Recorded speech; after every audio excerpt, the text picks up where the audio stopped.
मुश्किलों से भाग जाना आसान होता है।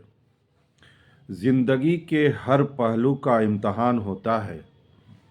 डरने वालों को मिलती नहीं कुछ जिंदगी में, लड़ने वालों के कदमों में जहान होता है। चाहे कसूर किसी का भी हो, लेकिन रिश्ते में आंसू हमेशा बेकसूर के ही बहते हैं।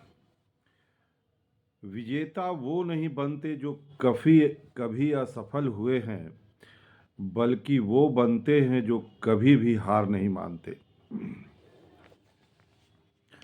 आप सभी ग्रामीण चिकित्सक भाइयों एवं बहनों को एमडी सीसीएच स्टार का प्यार भरा नमस्कार, आदाब। साथियों, 50,000 प्रशिक्षित ग्रामीण चिकित्सकों का सरकारी सेवा में समायोजन के लिए लगातार प्रयास जारी है और तब तक जारी रहेगा जब तक कि सरकारी सेवा में समायोजन के लिए सरकार के तरफ से कोई आधिकारिक पुष्टि सामने निकल कर नहीं आ जाती।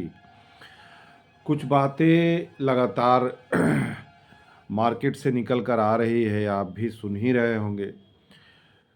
कुछ दिन पहले प्रशिक्षित ग्रामीण चिकित्सकों का ट्रेनिंग का प्रोग्राम हुआ था। उससे पहले भी टीबी उन्मूलन में भी प्रशिक्षित ग्रामीण चिकित्सकों को लिए जाने की बातें सामने निकल कर आई थी और जिसको सभी प्रशिक्षित ग्रामीण चिकित्सक स्वीकार नहीं कर पाए थे।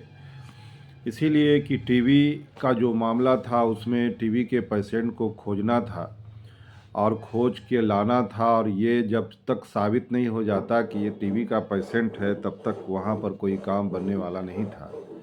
साथ ही साथ साथियों, टीबी का पेशेंट खोजते खोजते हो सकता है खोजने वाला को ही टीबी का सामना करना पड़ सकता था। बहुत सारी बाधाएं उस वक्त थी जिस कारण जो है सभी प्रशिक्षित ग्रामीण चिकित्सक इन्हें स्वीकार नहीं कर पाए। ट्रेनिंग होता रहेगा, कभी कालाजार का ट्रेनिंग, कभी पोलियो उन्मूलन का, कभी टीबी का, कभी मलेरिया का। ट्रेनिंग एक अलग चीज़ है। ट्रेनिंग का प्रशिक्षण लेना कोई बुरी बात नहीं है। ट्रेनिंग को आप समायोजन से जोड़ के देखते हैं, नियोजन से जोड़ के देखते हैं, ये गलत चीज़ है। और जो लोग कहते हैं कि ट्रेनिंग ही नियोजन है, उनसे ये पूछिए कि ट्रेनिंग और नियोजन एक कैसे हो सकता है। ट्रेनिंग प्रशिक्षण तो किसी को भी दिया जा सकता है। इसके लिए ऐसा थोड़ी है कि कोई डिग्री की ज़रूरत होती है कि जिसके पास डिग्री रहेगा उन्हीं को ट्रेनिंग मिलेगा। आपदा प्रबंधन में बहुत सारे लोगों को ट्रेनिंग दिया गया है। ऐसी कोई बात नहीं है कि ग्रामीण चिकित्सक बंधु को ही ट्रेनिंग दिया गया है। इससे पहले भी बहुत सारे लोग ट्रेनिंग लेकर बैठे हुए, तो क्या हो गया।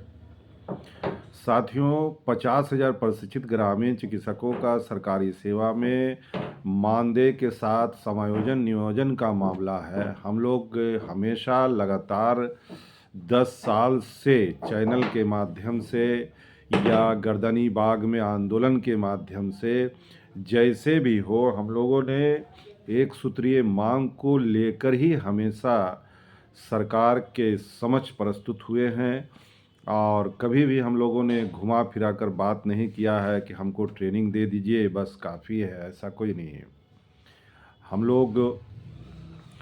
और रही सवाल जो टेंडर की बात है, तो कुछ साल पहले केंद्र सरकार ने भी पंचायत स्तर पर मिनी हॉस्पिटल खोलने का निर्णय लिया था और उसमें उन्होंने एनजीओ के माध्यम से बहाली की बातें सामने निकल कर आई थी। उस वक्त भी प्रशिक्षित ग्रामीण चिकित्सक पूरी इसे स्वीकार नहीं कर पा रहे थे। ये अलग बात है कि वो दृष्टि पटल पर आज तक नहीं आ सका, लेकिन ऐसी बातें निकलकर सामने आई थी। साथियों, हम लोग का फोकस एक ही चीज़ पर होना चाहिए, वो है सरकारी सेवा में मानदेय पर समायोजन। इससे आगे पीछे ऊपर नीचे देखने से कोई फ़ायदा नहीं है। हम लोगों को हर हालत में जो मांग लेकर हम लोग आरजेडी कार्यालय, जदयू कार्यालय, अ, लालू जी के आवास तक पर हम लोग गए और स्वास्थ्य मंत्री महोदय से मिले थे। उनसे भी उन हम लोगों ने यही बात कहा था और अपना ज्ञापन भी यही बात इन्हीं बातों को लेकर सौंपे थे कि हम लोग जितने भी प्रशिक्षित ग्रामीण चिकित्सक हैं उनको सरकारी सेवा में चिकित्सा मित्र हो या स्वास्थ्य सहायक हो के रूप में मानदेय पर बहाली दी जाए, स्थायी हो, वो अच्छा मामला है। और इस तरह का ट्रेनिंग की वारदात तो बीच बीच में हाथ आते रहेगी। हम लोग को वर्तमान में अभी ग्रामीण चिकित्सा एसोसिएशन के राष्ट्रीय अध्यक्ष लगातार अपनी संवाद यात्रा को लेकर हर शहर में जा रहे हैं और प्रशिक्षित ग्रामीण चिकित्सक बंधु उनसे मिलकर अपने फॉर्मेट को जमा कर रहे हैं। हम लोगों को लीक से भटकाने की बातें बीच बीच में निकल कर आती रहेगी, उसको हम लोगों को नहीं देखना है। हम लोगों को देखना है कि हम लोग जल्द से जल्द फॉर्मेट को भरें और एक जगह फॉर्मेट एकत्रित हो और उसके बाद वो सारे फॉर्मेट को पटना में मुख्यमंत्री कार्यालय स्वास्थ्य विभाग में वहाँ पर जमा दिया जाए, ताकि उनको भी लगे कि इतने लोग जो हैं उनको सरकारी सेवा में समायोजन चाहिए। हालांकि कुछ 1-2% प्रशिक्षित ग्रामीण चिकित्सक बंधु तो जश्न ही मना रहे हैं, केक काट रहे हैं। उनको लग रहा है कि ट्रेनिंग ही समायोजन है, उनका तो बल्ले बल्ले है। क्या कीजिएगा, वो ट्रेनिंग को ही समायोजन कह रहे हैं, तो उसमें हम लोग क्या कर सकते हैं। हम लोगों को समझना है इस बात को कि हमको हर हालत में सरकार से यही मांग करना है कि 50,000 प्रशिक्षित ग्रामीण चिकित्सकों का मानदेय पर सरकारी सेवा में समायोजन। और इससे ऊपर नीचे की बात करना बेकार है, व्यर्थ है, उस पर हम लोग ध्यान नहीं दें।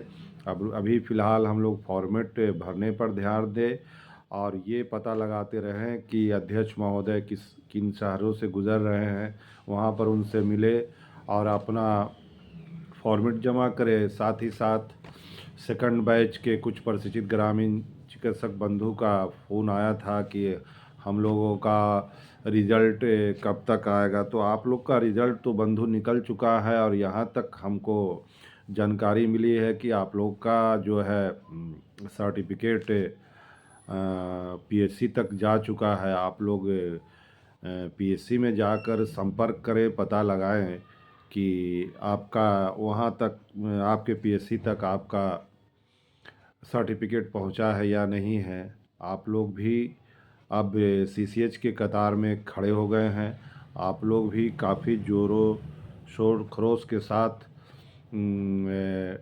इसमें भाग लें और अपनी अभिरुचि को जगाएं, ताकि पहले से 21,000 प्रशिक्षित ग्रामीण चिकित्सक बंधु को ताकत और एनर्जी दुगना हो सके। इसीलिए जो सेकंड बैच के हैं वो सभी बंधु से निवेदन है कि आप लोग चैनल को सब्सक्राइब करें, बेल आइकन को दबाएं, ताकि आगे का नोटिफिकेशन आपको मिलता रहे। और बिहार सरकार की तरफ से जो भी बातें सामने निकल कर आएगी, संघ या कमेटी की तरफ से जो बातें सामने निकल कर आएगी, उसको लेकर मैं लगातार आपके समक्ष प्रस्तुत होता रहूँगा। और जो बंधु थर्ड बैच फॉर्म का निकलने का इंतज़ार कर रहे हैं, उनको भी अब तैयार रहने की ज़रूरत है। जिस तरह से पता चल रहा है कि जनवरी में ही फॉर्म निकल सकता है। जैसे ही फॉर्म निकलता है उसको लेकर मैं आपके समक्ष प्रस्तुत होऊंगा। तो थर्ड बैच के भी जो भी बंधु इच्छुक हैं वो चैनल को सब्सक्राइब करें, बेल आइकन को दबाएं और तब तक के लिए सुरक्षित रहें, सतर्क रहें। जय बिहार, जय ग्रामीण चिकित्सक। धन्यवाद।